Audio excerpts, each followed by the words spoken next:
The end of Chanukah, the last day. Chanukah is called the Festival of Light. And I'm reminded of a line by the Mesilat Yesharim. The Ramchal says that a person that doesn't live a life where he examines where he's going is like a blind person in the dark. And you ask yourself, if he's blind, who cares whether there's light or not? Right? He's blind. He can't see where he's going. So if there's light, it's going to affect, he's going to be able to what? See better? He's blind. In the dark, other people can't see where he's going. Here we are. The light is lit, which means we have a greater amount of clarity, as the Rosh Yeshiva mentioned, in Chanukah. We are at the world, Olam hu lashon ha'alama, says the Alei Shur. The Hebrew word olam, which means world, means to hide. It comes from the root to hide, which means what? That the Kadosh Baruch Hu created physicality in order to hide himself in the physical realm. You don't see him. Because he's playing peekaboo with us. He is. I told you the story that the grandson of the Baal Shem Tov, Rabbi Baruch, said that one time one of his grandkids was crying. He was on a tree and he was crying. He said, "What are you crying about?" He said, "We were playing hide and seek." And he said, "Yeah." And he said, "And no one is looking for me." And he said, that's the situation with Hashem. That we are not looking for Hashem. Hashem is hiding in the world. And yet most of the world won't go looking for him. You have to go look. And in Chanukah, when the light is there, it's easier to see him. Get it? So this world is a place where we can make many mistakes. We can make really, really big mistakes.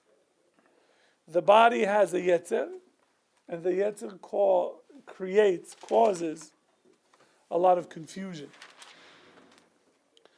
So Chazal say in Bava Metzia that the world is v'teshet choshech v'hi layla, that this world is similar to night, darkness, similar to darkness. Yes. What is Yetzer, wonderful. Who wants to explain what the Yetzer is? The evil inclination. You have something inside you that tries to convince you to do things that you shouldn't do. We all have it, no matter what. And we have to battle it all the time. Some of us, the Yetzer is really big. Some of us, the Yetzer is really small. So in Mesilat Yesharim, he writes that the darkness causes people to make two mistakes. One is that you can't see at all. And the other mistake is that you think you see something, like you think you see a man, and it's a pole. Happens. Or you see a pole, and you think it's a man. I should say, Rabbi, it's the same thing. But I'm trying to see if you're paying attention. What does that mean for us? It means that sometimes we see what is bad, we think of it as good. And what is actually good, we think it's bad. There are people who believe that doing what you're doing is you're throwing your life away. Learning Torah is the worst thing that a person do. Not really the worst thing, but there's other things they rather have you do. So there are people who believe what is bad is good and what is good is bad. And they live their life this way. The purpose of the Torah is to enlighten the world and the body, and to teach a course of life that is going to be clear in all the situations that you can have in this physical world. That's what the Kadosh Baruch Hu wants. And he created this universe to create clarity in every single situation. Okay? As long as you live a life of Torah.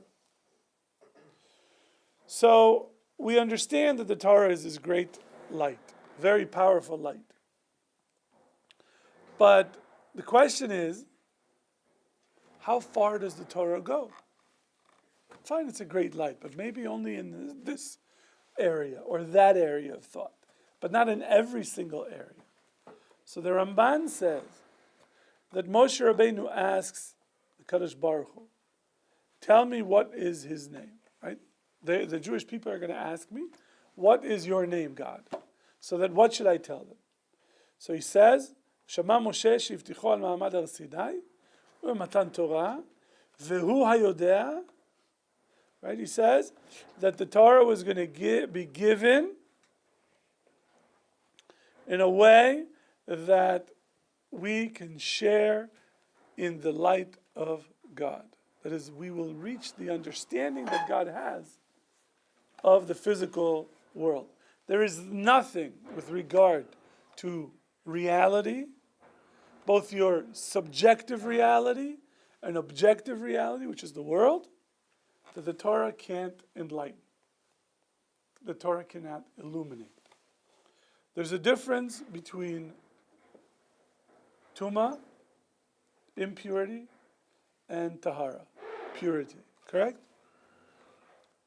Can you sense them? Not really.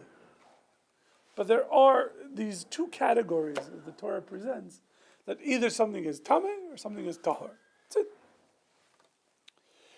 And Chazal says that to the rest of the world, God gave the commandments that don't have a distinction between Tuma and Tahara. Their mitzvahs, the things that they have to keep, the rest of the world, they're mitzvahs that don't deal with purity and impurity. But everything that is tied to the Jewish people, Meaning that your default situation is such that they have to reverse the impurity. Because if they're not given such a commandment, what does that say about them? it means that those two categories don't apply to them. In order to be pure, you have to have the possibility of being impure. But if those two are taken away from you, there is no you don't have any shaykhness or relationship to those two categories. It's a much lower level of spiritual existence. Doesn't mean there's no spiritual existence. It means that they don't have this shaykhness. Because the Torah is really, he calls it birur. Birur is an ability to discern differences between things. So it's like the Torah is this shining light that allows you to distinguish between purity and impurity. Without the Torah, you wouldn't know any difference. Since the non-Jews don't have the Torah, then, But it's open to them. That is, they can jump in the pool with us. The water's nice and cool. There's room in the pool for a lot more people. The whole way of the Jewish people being created is through this idea of purity. Of purity. The Gemara says in Psachim, Rabbi Yosef, son of Rabbi Shimon ben Levi, was sick and fell ill. So his father said to him, what did you see? Right, and he passed away. So his father says, what did you see? He said, I saw a world that is upside down. I saw a world that's upside down. It is the next world, Olam Haba. He says, the people who are Elyonim lemata, people in this world that were on the top, they're on the bottom. And people who are on the bottom, Tachtonim lemala. He says to him, Amar lo bni olam barur ra'ita. You saw clear world. This is how it really is. You think that the people who are running this world are the ones that are on top? We just had the funeral of Rav Steinman's, right? And I was talking to somebody. I said, look at the difference about his life, who is the leader of the Torah world, and let's say the President of the United States. Everything about them is radically different. And you can see the difference between Esav. I'm not making any judgments. I'm just saying, look at, this is Yaakov, person who sits in Ohel. If you saw his house, you'll know that it is really like, mamash, like a tent. And you can see how Donald Trump lives. Change the Donald Trump to Obama. It's still the same thing. Still the same thing.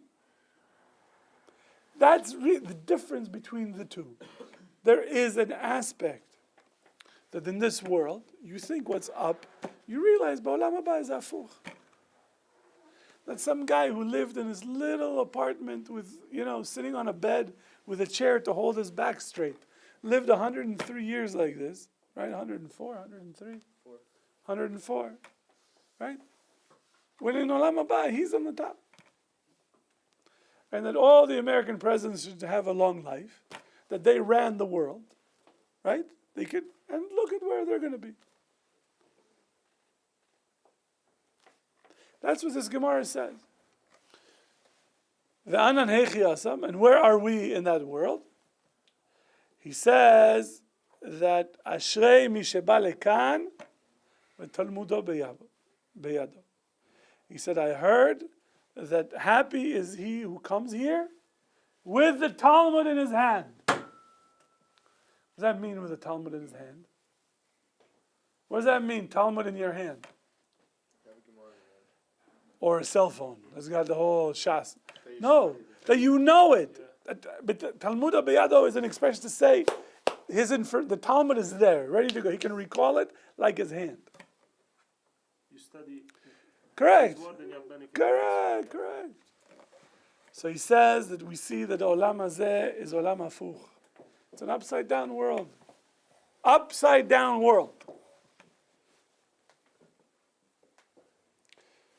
We are living in the bizarre world.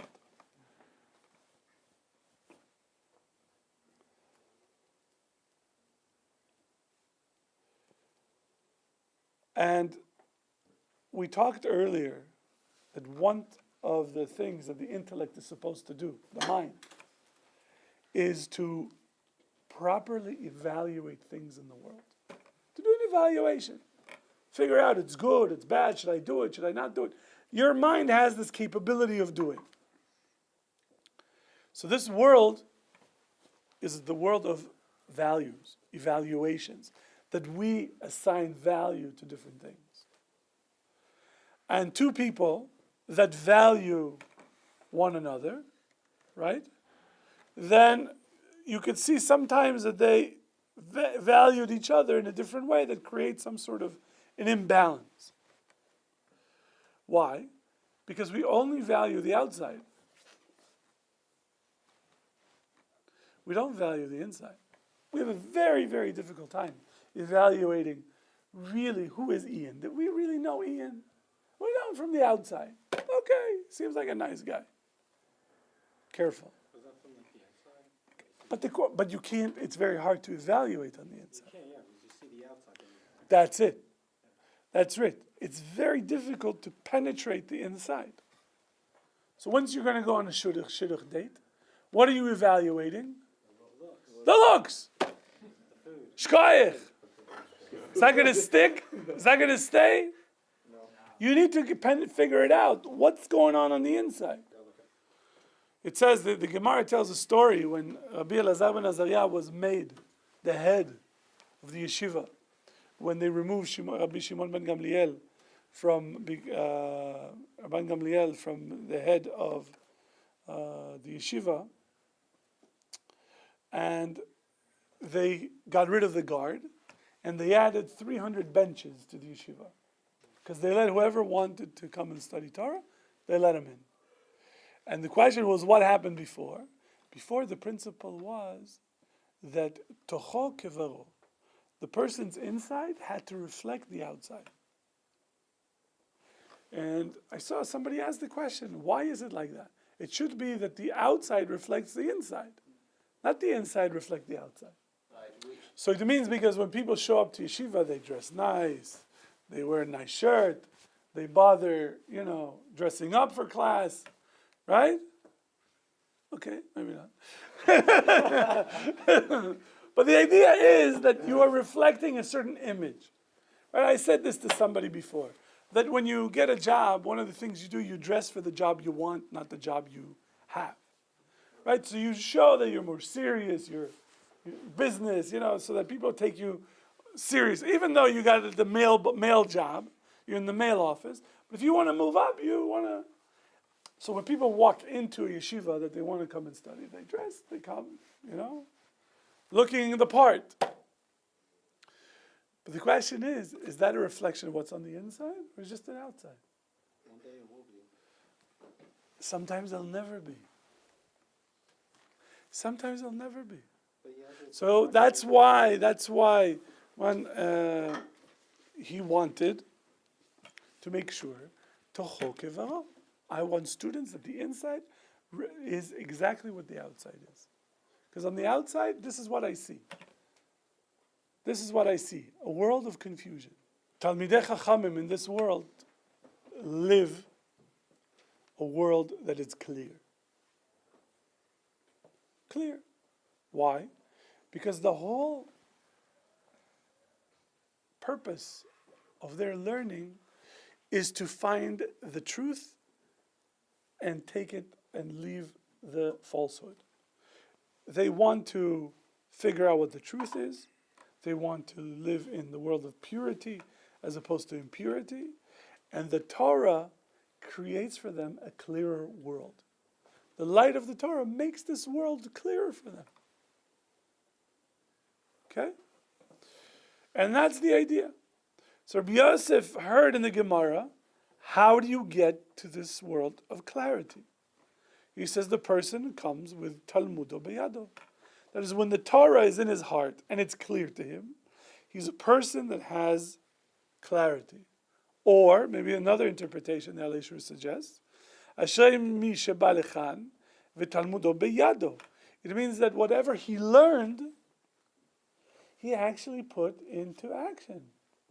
And the question is, do we focus on the word talmudo, or do you focus on the word beyado?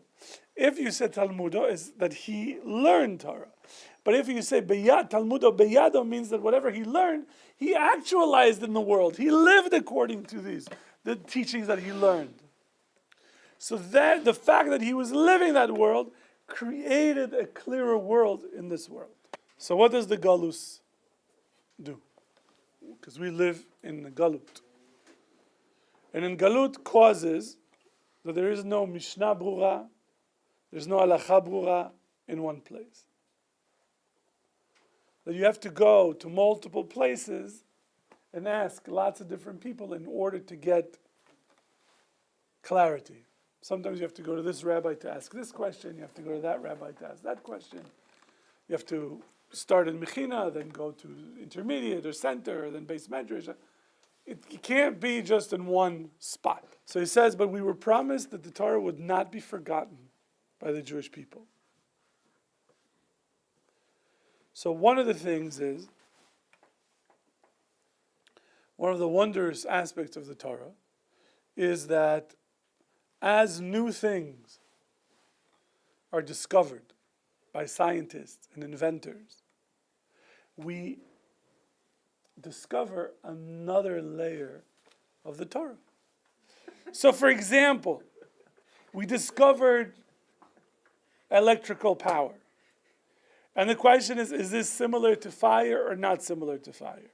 And if it's similar to fire, are we allowed to use it on Shabbos or not allowed to use the Shabbos? And you see that through the way that the Shas,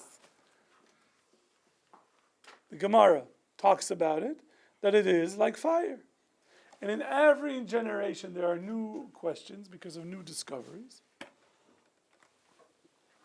And we see that on every question there is an answer that you find in the Torah. There's answers.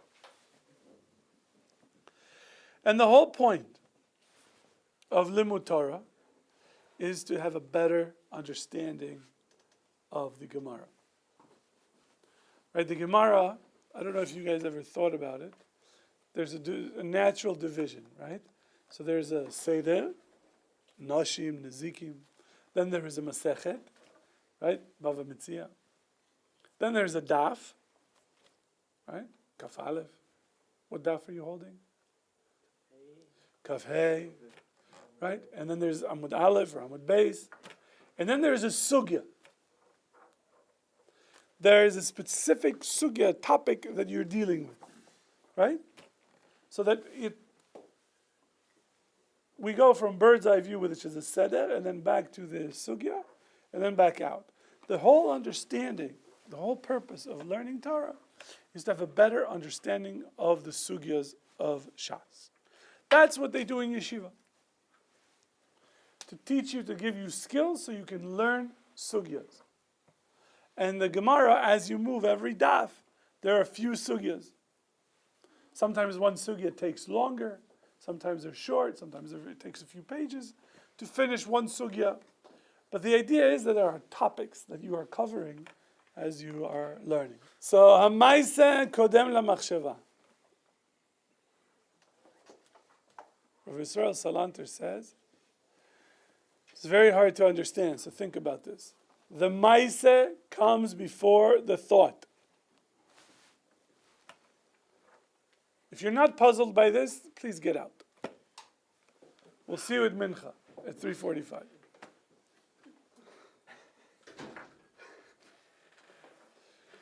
The Maise, the act, Ian, you're getting this? I'm going to say it again. The Maise, the act, comes before the thought. Does that make sense to you? No.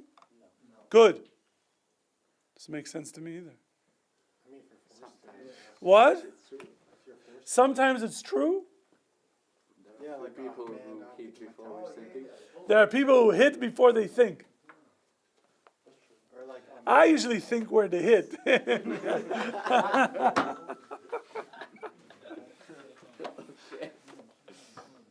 So what does that mean? It says the limud comes before doing.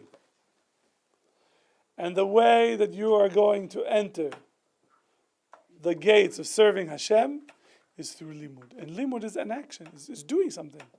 You can't, learning is not passive. Learning is not sitting like this and watching a TED Talk. That's so interesting. Wow. No. When I used to teach literary theory, I would do this exercise. I would write on the board different sentences, different signs. One sign was like this: dogs must be carried on the escalator.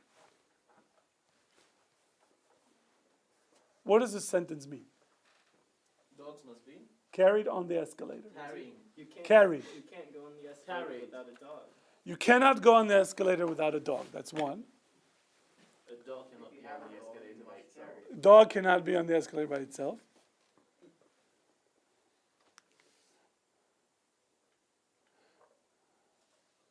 Maybe it simply means you carry the dog. You have to carry a dog. And then I put a sign that said this: don't read this. And I said, follow the sign. See, as soon as you read it, you violated the sign. The point is, when do you begin interpretation? In terms of the active process. It begins when there's something you don't understand. When something you understand, you just kind of go like this. Okay. What? What does this mean? That doesn't mean anything. That can't be. Wait a second. Go back. And you're starting to work. Now the wheels, right, are starting to turn. The oil is being poured. It starts to hurt, right? You have the throbbing of the temples because you're trying to figure out, what does this mean? Interpretation begins when you run into a difficulty in the text. That's when it begins. When, for you, you're sitting in front of a Daf Gemara, that process begins as soon as you sit down. Because you don't know what's going on. What are they arguing about? What are they getting upset about? Why is this? Why is that? Why does Rashi say this? Why does Rashi say that? Why does Tosfot say this? Why does this? That begins the real process of interpretation. And that's the action. That is the action. So a Talmid Chacham, which we hope all of you would become, is a person that learns the sugyas, and with learning each sugya, he is building for himself a clearer world, that he could serve Hashem better. And that is the life that you can have in this world. You don't have to wait for Olam Haba to have clarity. You can live a clear life here. But it means that you are learning Torah and applying the Torah to your own life.